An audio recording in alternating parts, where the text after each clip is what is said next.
Let me ask you something uncomfortable. If you stopped working today, how long could your money survive without you? A month? 3 months? Or would everything collapse faster than a house of cards? Most people don't fail financially because they earn too little. They fail because of quiet habits they never build. And the irony? The habits that actually create wealth don't look impressive on Instagram. They don't come with costly watches, luxury cars, or rupees 1 crore in 6 months thumbnails. They work silently, patiently, almost invisibly. Today, I'll share 5 money habits that quietly build wealth, habits followed by people who end up financially calm while others keep running on a treadmill. Stay till the end, because habit 5 is the difference between people who feel rich and people who actually become rich. Most people treat investing like leftovers. Salary comes in, bills go out, Swiggy, EMI, impulse buys happen, and whatever is left maybe gets invested. That's not investing, that's hoping. Wealthy people flip this order. Before lifestyle, before wants. Before excuses. And no, this doesn't mean huge amounts. 3,000, 5,000, 10,000 rupees. What matters is priority, not size. Here's a thought that should scare you a little. If you don't deliberately pay your future self today, you are silently stealing from them. Quick pattern interrupt.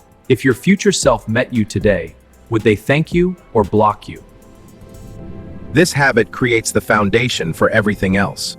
Because once money is invested first, the rest of life automatically adjusts. And that leads us to habit 2, where most people completely sabotage habit 1. Habit 2, they increase investments, not lifestyle. They put extra money here into investments. Your salary increases. Congratulations. You feel richer. But here's the silent trap. Your expenses quietly grow faster than your income. And suddenly, despite earning more, you're just as stressed. Wealth builders do something boring but powerful. Every time income goes up, they upgrade their investments first. Lifestyle comes later. This creates a widening gap between what they earn and what they spend, and that gap is where wealth hides. Most people earning 1 lakh today feel exactly as broke as they did at 40,000. Same stress, same anxiety, just better packaging. If you don't consciously break this pattern in your 20s, your 30s will feel surprisingly heavy. Now, once investing becomes automatic and lifestyle inflation is controlled, another enemy is waiting quietly to stay invested when it feels uncomfortable. Habit 3, they stay invested when it feels uncomfortable. Markets fall, WhatsApp groups panic, news headlines scream, and this is where wealth is actually decided. Not when markets are rising, but when staying invested feels emotionally painful. Long-term wealth is built by people who can sit still when everything inside them says, get out. Here's the uncomfortable truth. Your biggest enemy in investing is not the market.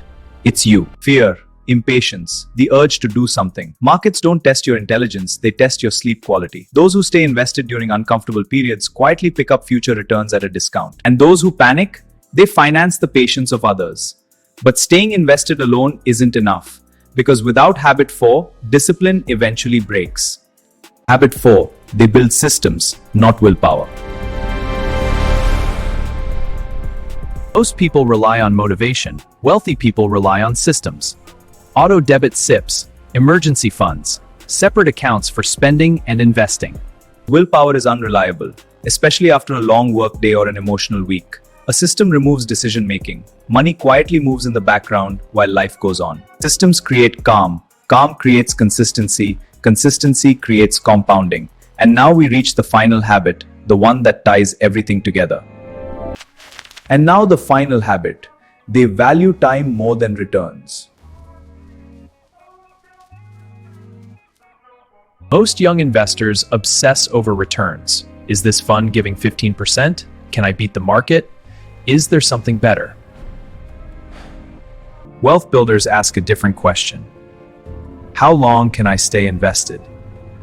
Because time is the real multiplier.